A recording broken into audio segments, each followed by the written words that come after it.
नमस्कार. मी अतुल रावसाहेब करपे, राहणार टाकळीमिया, तालुका राहुरी, जिल्हा अहिल्यानगर. तर टाकळीमिया या ठिकाणी आमची जांभळाची बाग आहे. तर साधारणपणे 3 एकरामध्ये ही सगळी बाग आम्ही बसवलेली आहे. 6 वर्षाचे झाडं आमचे आहेत आणि 25x29च्या ह्या अंतरावरती आम्ही ही सगळी झाडं लावलेली आहेत. 4थ्या वर्षापासून आम्हाला फळं सुरू झालेली आहेत आणि साधारण आता हे 3रं हार्वेस्टिंग आमचं सुरू आहे 6व्या वर्षातलं. आणि याच्यामध्ये कोकण बहाडोली ही व्हरायटी आम्ही घेतलेली आहे. जवळपास आता यावर्षी बऱ्यापैकी बहार आणि सगळ्याच झाडांना चांगला माल आहे, साईज पण आहे, सगळं व्यवस्थित आहे. आता याच्यामध्ये जर विचार झाला तर नियोजन असं आहे की साधारण पावसाळा हा पिरियड झाडांचा रेस्ट पिरियड असतो. या दरम्यान म्हणजे जून जुलैपर्यंत हार्वेस्टिंग पूर्ण होतं आणि नंतर पावसाळ्यात काहीच न करता म्हणजे झाडाचा पूर्ण रेस्ट पिरियड असतो. फक्त त्या दरम्यान आम्ही काय करतो की एक खताचा डोस देतो साधारण ऑगस्ट सप्टेंबरच्या दरम्यान. म्हणजे त्यानंतर मग बाकी काहीच नाही. आणि मग पाऊस उघडल्यानंतर साधारण 2-2.5 महिने झाडं तानावर सोडली जातात. पाणी वगैरे काहीच द्यायचं नाही. त्याच्यानंतर मग ज्यानंतर मग सपोज साधारण थोडंसं ताण बसल्यानंतर साधारणपणे जानेवारी महिन्यात आम्ही आता यावर्षीचं सांगतो की जानेवारी महिन्यात आम्ही पहिलं पाणी दिलं होतं. त्यानंतर मग फेब्रुवारी महिन्यात म्हणजे जानेवारीपासूनच हे सगळं नियोजन प्रॉपर जे आहे ते चालू होतं. म्हणजे जानेवारीपासून जे स्टार्ट होतं, तर तिथपासून तर मग वेळोवेळी फवारणी असेल, खत देणं असेल, म्हणजे वॉटर सोल्युबल. आता आम्ही इथं ठिबक केलेलं आहे. ठिबकमधून आम्ही वॉटर सोल्युबल सगळे खतं वगैरे देतो. त्यानंतर स्प्रेइंग वगैरे त्याकरता आम्हाला एच-टी-पी वगैरे आम्ही ते वापरतो. मग याच्यामध्ये फ्लावरिंग स्टेजपासून फेब्रुवारी महिन्यात आता आमचा यावर्षीचा बहार तसा डिसेंबर महिन्यातच आलेला. डिसेंबर महिन्याच्या एंडमध्ये, तसं डिसेंबरमध्ये येत नाही, पण जानेवारीपासून स्टार्ट होती, पण डिसेंबरमध्येच आम्हाला बहार आलेला. आणि मग टार्गेट होतं की आपल्याला ह्यावर्षी साधारण मे महिन्यातच आपल्याला बाग हार्वेस्टिंगला आणायचा आहे, मे एंडच्या दरम्यान. आणि एक्झॅक्टली तसंच झालं की मे एंडपर्यंत बाग हार्वेस्टिंगला आलाही. तर या दरम्यान मग व्यवस्थित सगळं नियोजन वगैरे काटेकोरपणे सगळं फॉलो केलं आणि त्याचे रिझल्ट आम्हाला दिसतातच आहे आज. सगळं मालाची जी फिनिशिंग आहे, जी क्वालिटी, साईज, सगळं एकदम व्यवस्थित आहे. सगळ्या झाडांना बहार आहे. आता ह्या वर्षी साधारणपणे आम्हाला घरी करायचं होतं, पण आम्हाला थोडीशी व्यवस्थित ऑफर आली आणि म्हणून आम्ही 15.5ला हा बाग दिला आहे आता सध्या, 15.5 लाखाला पूर्ण. पण पुढच्या वर्षी आम्ही 100% हा बाग घरीच करणार आहे. म्हणजे घरीच स्वतः मार्केटिंग करून सगळ्या गोष्टी आम्ही हे करणार आहे त्याच्यामध्ये. त्यावेळेस कसं झालं की ह्यावेळेस ऊन खूप जास्त होतं, हीट खूप जास्त होती. त्याच्यामुळं बऱ्यापैकी म्हणजे बऱ्याच ठिकाणी मालाची गळ खूप जास्त झाली यावेळेस. आपली पण गळ झाली नाही असं नाही, पण ती गळ एकदम कंट्रोलमध्ये एकदम प्रमाणात होती. त्याचं एक तर असं की म्हणजे योग्य नियोजन झालं सुरुवातीपासूनचं. त्या झाडांना पानं पण तेवढ्याच प्रमाणात आहे. त्याच्यामुळे पानाचा सपोर्ट खूप जास्त हे झाला की ऊन, वारा, पावसापासून फळं एकदम सुरक्षित राहिले. आणि त्याच्यामुळं गळ झाली नाही असं नाही, पण प्रमाणात राहिली. आणि जो माल राहिला आहे तो त्याचं क्वालिटी, फिनिशिंग आणि साईज सगळं एकदम व्यवस्थित राहिलं आहे. आता याच्यामध्ये असं आहे की साधारण जानेवारी फेब्रुवारीपासून तुम्हाला फवारणी हे ते सगळं सुरू होतं. म्हणजे त्याची मशागतीचा जो पिरियड तो जानेवारीपासून स्टार्ट होतो. तर मग तुम्ही पकडून चाला की जानेवारीपासून तुम्हाला फवारणी हे ते सगळं करणे. फ्लावरिंग स्टेज ज्यावेळेस बहार येतो, त्यानंतर मग फ्लावरिंग स्टेज.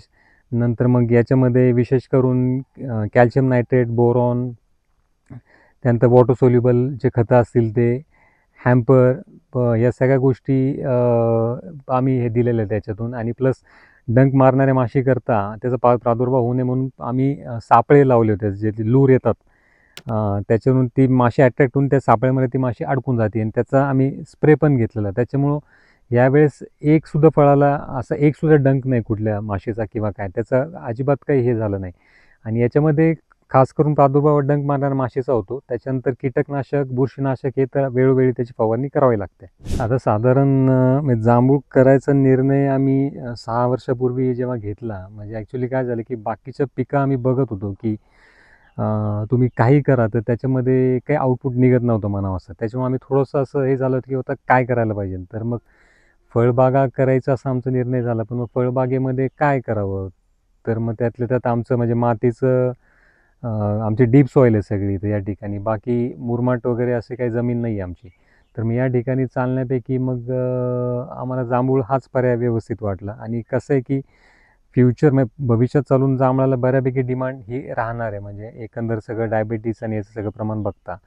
त्याच्यामुळे आम्ही जांभूळ करायचा निर्णय घेतला आणि थोडंसं आम्ही बाकी पण इतर अभ्यास केला. तर आमच्या या रानात चालणाऱ्यापैकी आम्हाला जांभूळ हेच वाटलं आणि आम्हाला फिजिबल राहील या हिशोबाने आणि भविष्य त्याचं थोडंसं त्याला प्रॉस्पेक्ट राहील या हिशोबाने मग आम्ही शेवटी एक 6 वर्षापूर्वी जांभूळ करायचा निर्णय घेतला. थोडंसं आम्हाला बऱ्याच जणांनी हे केलं की तुम्ही जांभूळ करताय म्हणजे त्याचं मार्केटिंग कसं करणार, हार्वेस्टिंग कसं करणार? कारण ते त्या दरम्यान आत्ता जांभूळ व्हायला लागले, पण त्यावेळेस तर बिलकुलच नव्हते. फारच असे म्हणजे ठराविक मोजके शेतकरी होते की जे जांभूळ शेती करत होते.